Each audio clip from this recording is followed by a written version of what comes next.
Hey guys, welcome to another episode on Kind Spirit Text. So today we are going to give answer on question that is quite common with people new to GGPlot, and that is how to plot some value over time. And for that purpose I have created this sum data CSV with 3 columns: name, income and date, in order to show you how to do that. And first I'm going to print that to the screen. So data. And you see we have income, date and a name. Well, this kind of date, this format, it's not acceptable to GGPlot. We have to turn this into something that GGPlot actually is going to like. And let me show you how to do that. I am going to use this already existing data frame, and I'm going to change date column like this as date. So this function is going to convert some other kind of format into something that R actually likes. So we are going to provide that very same column, date, and we are going to give format. If you don't know how to deal with date and time in R, check that episode on this channel. So I'm going to say that our date format starts with date, then month, and then year in 4-digit formats. And now I'm going to print that out and check this out.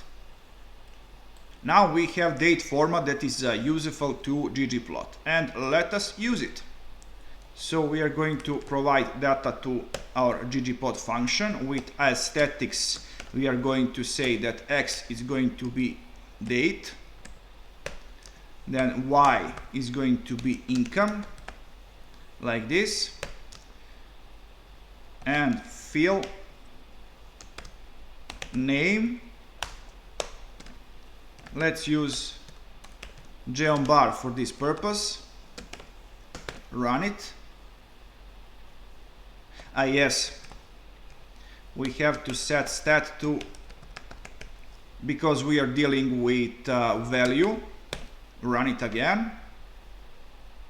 Okay, this is something nice, but I'm going to add a few more options. Let's say color is going to be black. Run it. Okay, this is better. And I want to do more something. Let's say geom label, and with aesthetics we are going to say that label is going to be, let's say, let's do something more complicated. Let's say we are going to connect income.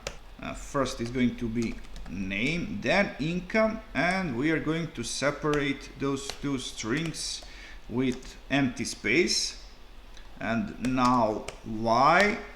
So where I'm going to set this label, if I say something like this, this would mean that our label is going to be set at the top of every single bar, but I want to add 50 in order to set that label a little bit above this top line. And let's add a few more options. Let's say fill black and color white, like this. Save it, run it. This is something more interesting. So guys, now you know how to plot value over time. I hope that you are going to like this episode, so please subscribe and see ya.